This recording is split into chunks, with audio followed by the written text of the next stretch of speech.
Get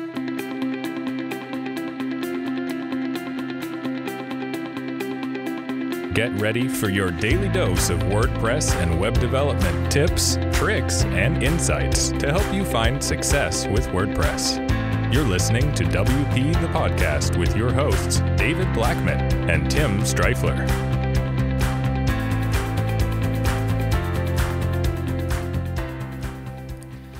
Hey everyone, welcome to another episode of WP the Podcast, brought to you by WPGears.com. I'm Tim Streifler, and my awesome co-host and partner at WP Gears, David Blackman, is out for the next couple of episodes. He's taking some much-needed time off, and so I'm going to be going solo for a bit, and then he'll be back with us soon. And so in this episode, we're talking about hosting. It's time to grow up and use real hosting. It's time to put the big kid pants on, the big kid shoes on, and use professional hosts. And kind of what prompted this, I had a customer on the product side that was having issues with one of our child themes. And we're looking at it, digging in, and this customer was very upset at us, saying that it wasn't working and blah, blah, blah. And then once we dug into it, we realized that it was because the customer was using very, very terrible, cheap hosting, and the hosting had outdated software and it was causing problems. And it was frustrating because we were getting blamed for something that wasn't our fault. And if this customer would have been using good hosting to begin with, then that wouldn't have come up. Additionally, this was an e-commerce site. And so it's an online business. It's trying to make money and it's not using real hosting. So that's something that we see come up a lot in Divi Facebook groups and different things is people are having issues and they're blaming the Divi theme or whatever theme they're using, and or they're saying it's a plugins issues or whatever. And then after you dig a little deeper and you ask some questions, you figure out that they're using really cheap shared hosting. And so themes like Divi or other page builders, it's a premium theme. There's lots of software behind it, lots of things going on, and you need premium hosting to be able to handle that. Additionally, when you have different plugins doing different things, you need hosting that can handle it. And so we talked about on WP the Podcast, we talked about shared hosting and why we typically don't recommend it, especially really cheap shared hosting from some of the lower companies. I'm not going to talk about the companies that we don't recommend. I don't want to, say anything bad about those companies, but I will recommend at the end some of the hosting companies that we do highly recommend. But yeah, basically cheap shared hosting is for cheap, unprofessional sites. You need to use premium hosting for premium websites. Now, this is something that David says all the time. He's mentioned it in episodes before. If you're serious about your website, then you need to be serious about your hosting. And this is something that David says to clients. And so something that I've taken from him, and I've told clients as well, if you're serious about your website, you need to be serious about your hosting. Because I had clients come to me with really terrible hosting and they want me to build a new website and continue on their current hosting. And it's like, no, that's not going to work.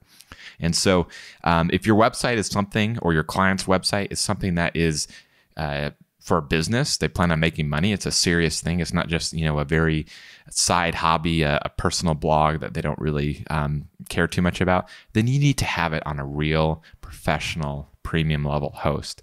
And so the hosting companies that we recommend is WP Engine, Flywheel, Pressable.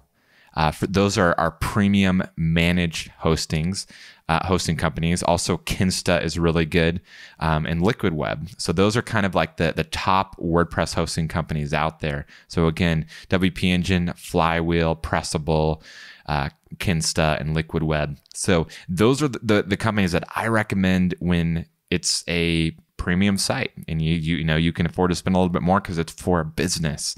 I think most of them are for a single site, around $25 to $35 a month. That's nothing. If it's for a business, then that should be,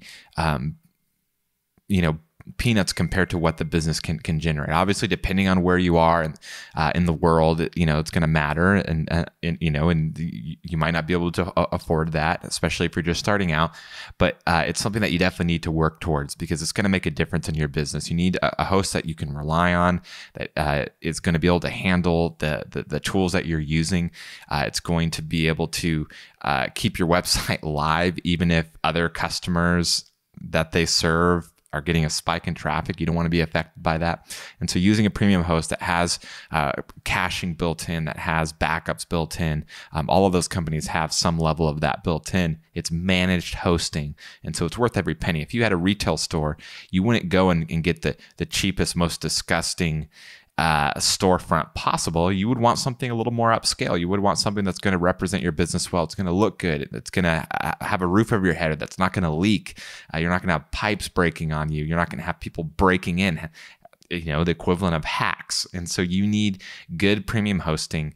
If this is something you're putting off, now is the time. It's time to grow up and use real hosting. Another company that I do recommend that is less expensive, and it is technically shared hosting, but to me, it's the best shared hosting I've had. The sites are very fast. I've never had an issue with sites going down, and that's SiteGround. So if maybe you can't afford some of the 5 premium hosting companies I mentioned, check out SiteGround, at least for the time being, because it's definitely a step above most other shared hosting out there. So that's it for this episode. Tune in tomorrow for another awesome WordPress web design related topic. Until tomorrow, we'll see you then. Take care. Bye-bye.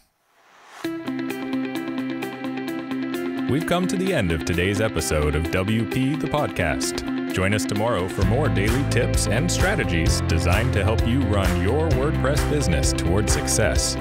Remember to subscribe to WP the Podcast so you can stay up to date with each episode. And don't forget to rate and review us. We'll see you again tomorrow right here on WP the Podcast.